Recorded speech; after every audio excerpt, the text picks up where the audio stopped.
Si tú te vas por Insurgentes o la Mesa de Otay, tú vas a encontrar, se renta las naves industriales, se renta.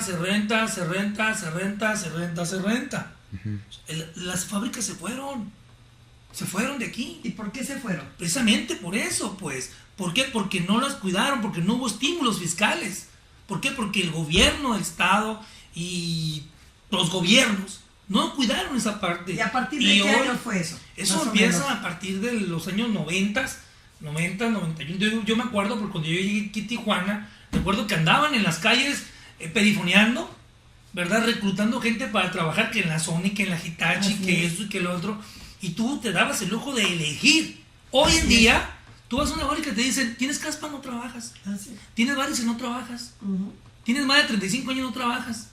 Entonces, una política empresarial de las fábricas que vienen de afuera viene más agresiva porque hay poco trabajo. Muy contaminadas. Entonces, ¿qué debemos hacer? Precisamente es eso, pues, hacer la gestión, practicar y luchar y trabajar. Y ahora que llegue, si Dios quiere, Fernando Castro Tenti como gobernador, en una de sus tareas es precisamente esa parte que le interesa muchísimo a los ciudadanos, sobre todo en la zona este, que nosotros es donde nos corresponde más. Que te voy a decir algo, de los 450,000 pobladores que hay en Tijuana, te puedo garantizar que por lo menos 150,000 trabajan en fábricas, y no es que más, ¿verdad? Porque hay muchísima gente en esa zona, y es uno de los factores muy importantes. ¿Y tú piensas que tiene un costo muy grande?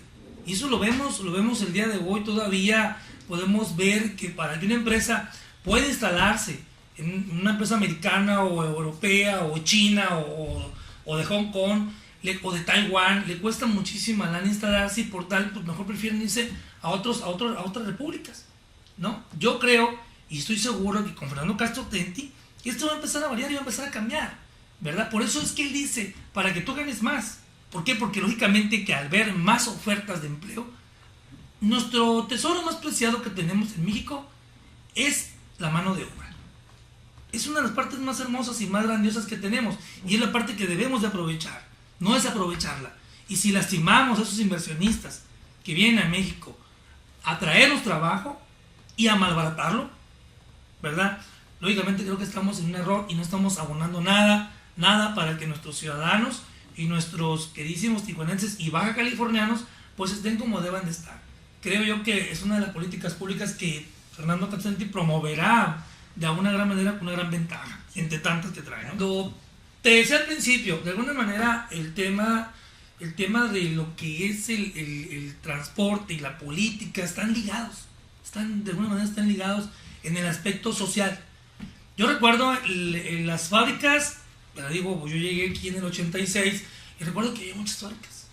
Y en el 92, yo me acuerdo que nosotros los de Transporte Calfia empezamos a darle servicio a esas maquiladoras, a transportar a los trabajadores de las maquiladoras por las altas horas en que salían de trabajar, que 12 de la noche, 1 de la mañana, 3, 4 de la mañana, y de ahí desprende de las empresas locales, empresas de transporte público como es Transportes Calfia, Verde y Crema, en aquel tiempo también estaba la de Altiza, y de ahí empezamos nosotros a darle servicio a esas maquiladoras, y empiezan a darse, entonces, esas empresas empiezan a establecerse empresas de transporte de personal, y tuvieron muy buen trabajo, mucha chamba, hasta el año 99, 2000 todavía, había mucha chamba. Ahorita tenemos en Tijuana 22 empresas de transporte de personal que no tienen trabajo, que han malbaratado, fíjate, el servicio de transporte de personal, precisamente porque ya no hay fábricas.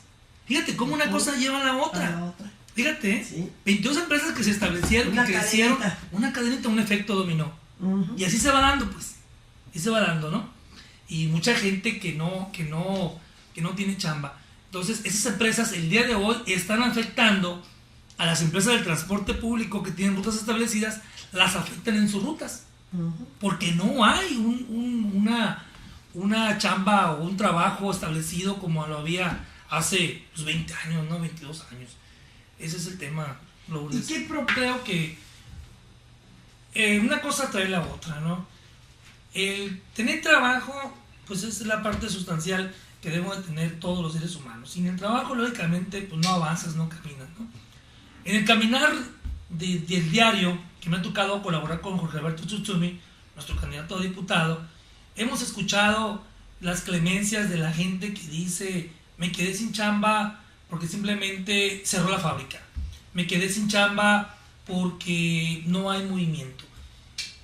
En Tijuana te puedo asegurar que el transporte público, del 100% que hay ahorita, te puedo garantizar que un 40% está parado. De calafias, de taxis. ¿Tanto así? Así es. Así mismo, no nada más en el tema de las fábricas, también en transporte público, también en madererías, en todo lo que se refiere en trabajos, en hospitales, ¿no? ¿Qué proponemos? Yo creo que debemos de ciudadanizar más el tema de la política pública en búsqueda de empleo. Sí. Si ciudadanizas el tema del empleo y haces que participe más el ciudadano, vaya la palabra, entonces podemos encontrar qué es lo que tenemos que hacer para efectos de que haya más trabajo. Te pongo el ejemplo en el tema del transporte. Si nosotros participamos como ciudadanos en la conducción del transporte y en el ordenamiento de las rutas, en el ordenamiento del servicio y en el ordenamiento del tipo de transporte que queremos, empezamos a ordenar más, cada vez más. Pero si tú saturas únicamente en un solo rubro, te pongo el ejemplo de las gasolineras, ¿no? Es otro ejemplo también. Está saturado. El ejemplo de los Oxxos, el ejemplo de las farmacias, no sé, de tantas cosas que saturas, lógicamente que empiezan a cerrar las mismas empresas, ¿no? Es algo parecido, pues, ¿no? Entonces yo creo que lo que debemos hacer es meternos más en el tema ciudadano. La participación ciudadana es muy importante y que el ciudadano sea el que haga las propuestas. Yo he escuchado mucho en el camino que hemos recorrido prácticamente en estos casi 30 y tantos días que hemos recorrido, no más de 30 y tantos días que hemos recorrido, la gente dice: cuando los candidatos están en campaña andan aquí, y es verdad. Pero es importante que el ciudadano no deje de visitar al político, porque es muy difícil que el político regrese nuevamente a una casa, y no solo por el hecho de que esté ocupado, sino por lo grande que son las ciudades, ¿verdad? Entonces 3 años de político, 3 años de presidente o 3 años de diputado no le alcanza a cualquier político, y el que dice que yo voy a regresar no es verdad, a no ser que sea muy cuate tuyo o que sea muy cuate tuyo. Yo creo que los ciudadanos debemos de conformar consejos ciudadanos, comités ciudadanos, y tomar la gestión de que queremos ofrecer un parque, queremos que se pavimente, queremos que se haga esto, que se cambie el transporte, queremos que se beneficie un hospital, una escuela, queremos que sea mejor nuestra colonia. Por medio de los comités ciudadanos es como podemos nosotros hacer esa gestión para que se realice, y ir a decirle al diputado o al gobernador, al delegado, al presidente municipal que se realice esa obra. No hay otra forma, porque entonces no los encontraríamos nunca en las oficinas gubernamentales de la obligación de la prestación del servicio. Acuérdate que la obligación de prestación del servicio nace de una necesidad social. La movilidad urbana del traslado de las personas nace del artículo 115 constitucional, en donde el gobierno municipal tiene la obligación de trasladar a las personas a sus hogares, sus trabajos, a sus centros recreativos. Al no poder el ayuntamiento o los gobiernos realizar este servicio, lo concesiona. Cuando lo concesiona condicionado a que tú tendrás que equipar y tener todo lo necesario para prestar ese servicio. Y si no puedes, regrésamelo. Desgraciadamente, ese candado constitucional no permite que haya un subsidio para los transportistas. En el tema pesquero, no es una obligación del gobierno municipal o estatal el pescar, y ahí son permisos que otorga el gobierno para extraer los productos del mar y poder venderlos. Es como el permiso, ¿qué te puedo decir?, de los abarrotes. Es distinto. Aquí es una concesión, es una delegación que el gobierno municipal debe de hacer. Y el tema del permiso es algo que yo te permito que hagas, pero es tuyo. Y en el tema de la concesión del ayuntamiento es mío, pero tú hazlo, pero es mío. Es el tema de la.